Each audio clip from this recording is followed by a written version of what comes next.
ओह, हाय रे। बहू, जरा एक ग्लास पानी तो लाना। जी ये लीजिए बाबूजी।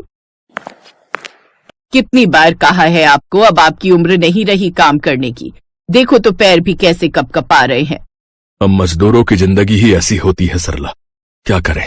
अगर कमाऊंगा नहीं तो अपने परिवार का पेट कैसे पालूंगा। आज अगर हमारा बेटा लापता ना होता तो मुझ बूढ़े बाप को यूं काम नहीं करना पड़ता। पता नहीं कैसी किस्मत लिखता है भगवान हम गरीबों की। दिन पर दिन बुढ़ापा बढ़ता जा रहा है। ऐसे में शरीर पता नहीं कब तक साथ देगा। ऊपर से घर में जवान बेटी है। अगर हालत ऐसी ही रही तो ऐसे में कैसे इसकी शादी करवा पाऊंगा। अपने सास ससुर की ये हालत देखकर सांझ को उन पर बहुत दया आ जाती है। दरअसल रामकिशोर और सरला का एक बेटा था सुरेश, जो कि कुछ साल पहले मजदूरी के लिए शहर गया था, लेकिन वहां जाने के साल भर बाद ही वो लापता हो गया और उसकी अब तक कोई खबर नहीं थी। अपने मजबूर ससुराल वालों की ऐसी हालत देख अब सांझ फैसला लेती है कि अब वो काम करेगी। इसलिए अब वो काम की तलाश में पहाड़ों पर निकलती है, लेकिन उसकी समझ में कुछ नहीं आ रहा था कि आखिर वो क्या काम करे। वो पहाड़ी इलाके के उस टूरिस्ट प्लेस पर पहुंचती है जहां बहुत से टूरिस्ट घूमने आते थे। उस जगह पर खाने के तरह तरह के ठेले भी लगे हुए थे, लेकिन फिर भी कुछ टूरिस्ट थे जो निराश होकर वहां से जा रहे थे। वाह, क्या खूबसूरती है इन पहाड़ों की। लेकिन एक बात है, यहाँ का नजारा जितना अच्छा है ना, उतनी बकवास यहाँ की मैगी है यार। न जाने कितनी बकवास मैगी बनाते हैं। बिल्कुल ठीक कहा तुमने। बस ऐसे ही फेमस हो रखे ये पहाड़ी लोग अपनी पहाड़ों वाली मैगी के नाम से।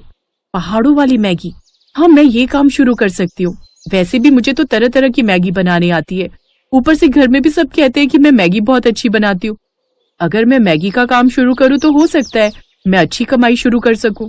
घर आकर संध्या ये बात अपने सास ससुर को बताती है। माँ जी, बाबूजी, मैंने सोच लिया है, मैं अब मैगी बनाने का काम शुरू करूंगी। टूरिस्ट प्लेस पर आने वाले ज्यादातर टूरिस्ट पहाड़ों वाली मैगी को टेस्ट भी करना चाहते हैं, लेकिन उन्हें उनकी पसंद की मैगी मिल नहीं पाती। वैसे भी उस जगह पर मुश्किल से 1-2 मैगी वाले ही हैं जो अपनी मर्जी से उनसे पैसे मांगते हैं, और मैं नहीं चाहती कि कुछ लोगों की वजह से हमारी पहाड़ों वाली मैगी बदनाम हो। और बाबूजी की हालत तो आप सब जानते हो, इस ठंड में वो बाहर जाकर काम कर नहीं पाएंगे, तो घर खर्च चलाने के लिए हमें ही कुछ करना होगा।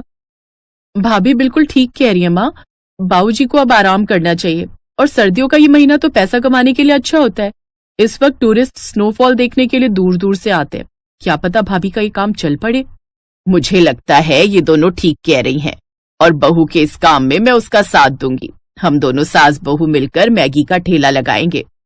अच्छा ठीक है, जैसी तुम सबकी मर्जी। संध्या बहू, ये ले, कुछ पैसे रख और इससे जरूरी सामान ले आ। ठीक है बाबूजी। अगले दिन से दोनों सास बहू मैगी बनाने का सामान, कुछ लकड़ियां, त्रिपाल लेकर चल पड़ती हैं और अपनी छोटी सी दुकान लगाने लगती हैं। तभी कुछ आदमी वहां आते हैं। अरे ओ, ये यहाँ से अपनी दुकान हटाओ। वैसे भी यहाँ पहले से ही मैगी वाले हैं, तुम और आ गई यहाँ।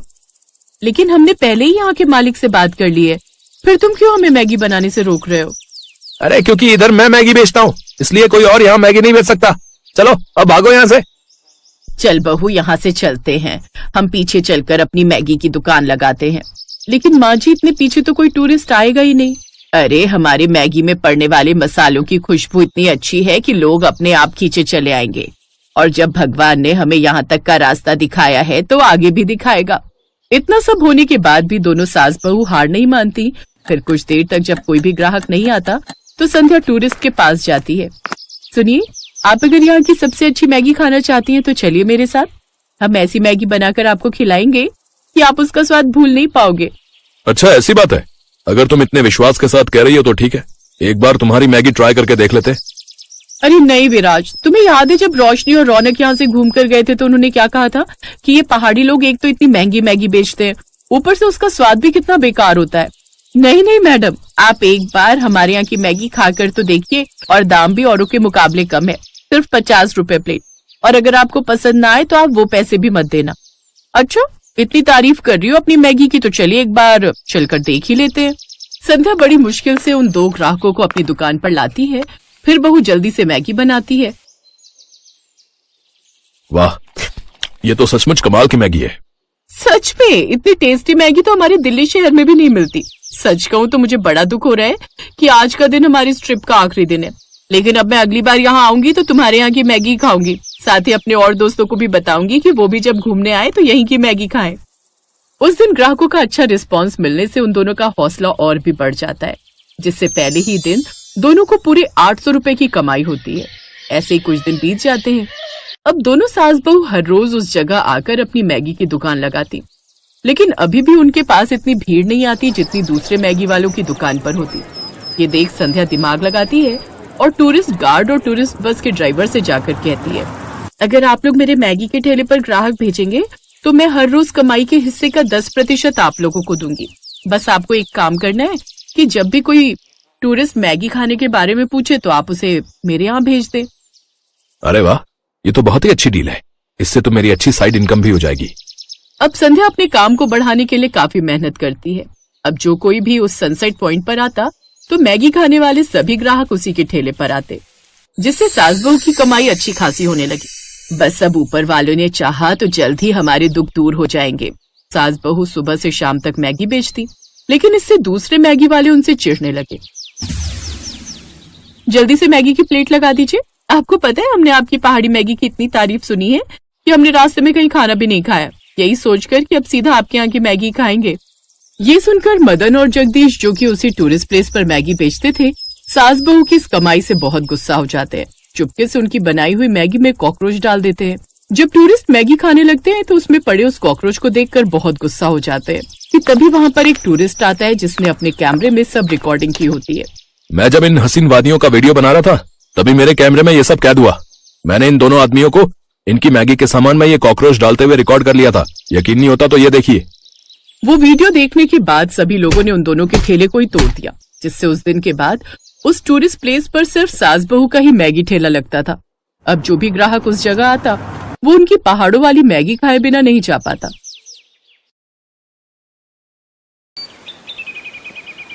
सुरेश एक चाउमीन के ठेले पर काम करता था, पर उस ठेले का मालिक सोहन लाल बहुत ही खड़ूस स्वभाव का था। सुरेश जितना मर्जी अच्छा काम कर ले, पर फिर भी उसका मालिक कभी भी उससे खुश नहीं होता था। सुरेश रोजाना सुबह 9 बजे काम पर निकल जाता था और रात को 11 बजे घर आता था।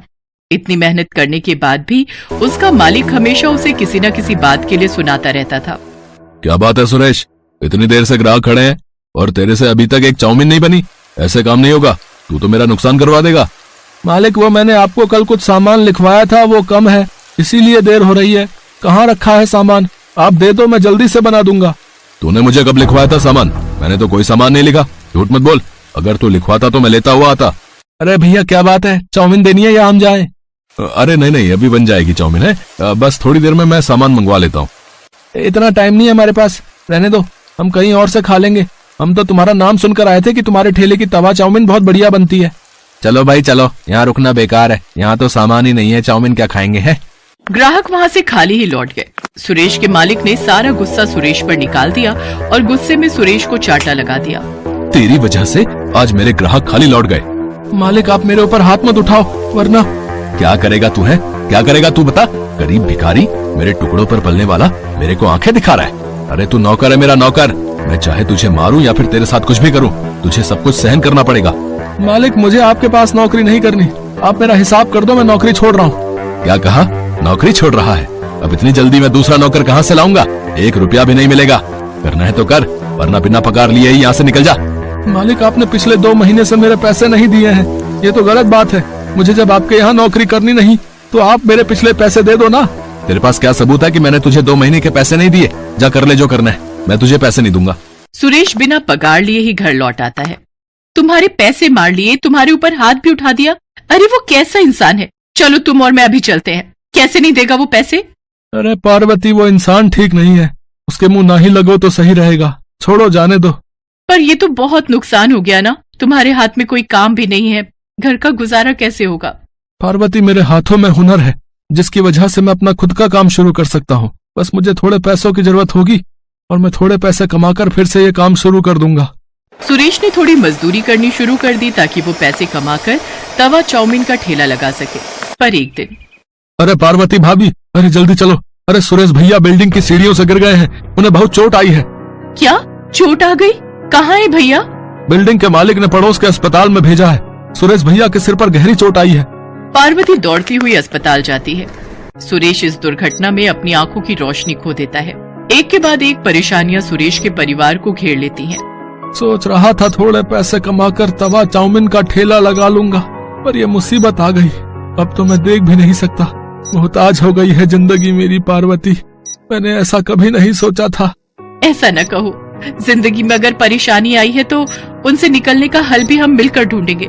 आप ठेला नहीं लगा सके तो क्या हुआ, मैं तवा चाउमीन का ठेला लगाऊंगी। बस आप मुझे तरीका बताते जाना, मैं उसी तरीके से बनाने की पूरी कोशिश करूंगी। मैं भी आपकी मदद करूंगी मम्मी।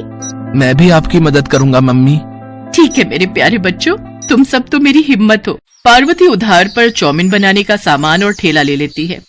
सुरेश उसे बोल बोल कर तवा चाउमीन बनाना सिखाने लगा। जब पार्वती बाजार में तवा चाउमीन का ठेला लगाती तो सुरेश और बच्चे भी उसके साथ ही रहते। पार्वती धीरे धीरे बहुत ही बढ़िया तवा चाउमीन बनाना सीख गई। ग्राहक भी पार्वती के ठेले पर आते तो तवा चाउमीन की बहुत तारीफ करते। सुरेश भैया, ये सब कब हुआ? आपको मैंने सोहनलाल के ठेले पर कई बार तवा चाउमीन बनाते हुए देखा है। आवाज तो जानी पहचानी लग रही है। पहले के ग्राहक मेरे बहुत अच्छे बातचीत वाले हो गए थे। क्या करूं भैया, मालिक ने अपने ठेले से निकाल दिया था। मजदूरी करके थोड़े पैसे कमाने थे तो यह हादसा हो गया। कुछ ग्राहक तो सुरेश को पहले से ही जानते थे। जब उन्होंने उसकी ये हालत देखी तो उन्हें भी बहुत दुख हुआ। धीरे धीरे पार्वती के तवा चाउमीन ठेले पर भीड़ लगने लगी। पर एक दिन सुरेश के मालिक सोहनलाल को जब ये बात पता चली कि उसके सारे ग्राहक सुरेश के ठेले पर तवा चाउमीन खाने के लिए जाते हैं तो वो जलन से भर गया और उसने कुछ गुंडों को सुरेश के ठेले पर धमकाने के लिए भेजा। चलो हटाओ रे, ये चाउमीन का ठेला हटाओ यहाँ से, यहाँ कोई ठेला नहीं लगेगा। कैसे नहीं लगेगा? हमने तुम्हारा क्या बिगाड़ा है जो तुम हमारा ठेला यहाँ से हटवाने लगे हो? तुम लोग ऐसे नहीं मानोगे हैं? चलो भाई तोड़ दो इसका ठेला। पार्वती, ये लोग हैं कौन, जरा पूछो तो। ओए, हमें सोहनलाल जी ने भेजा, समझा? उनके सारे ग्राहक तुम्हारे ठेले पर आने लगे हैं और वो ऐसा कभी नहीं चाहते। इसलिए उन्होंने कहा है कि तू अब ये काम बंद कर। इस एरिया में बस उनका ही तवा चाउमीन का ठेला चलेगा, समझे? या कुछ और समझाए? हमें धमकी दे रहे हो?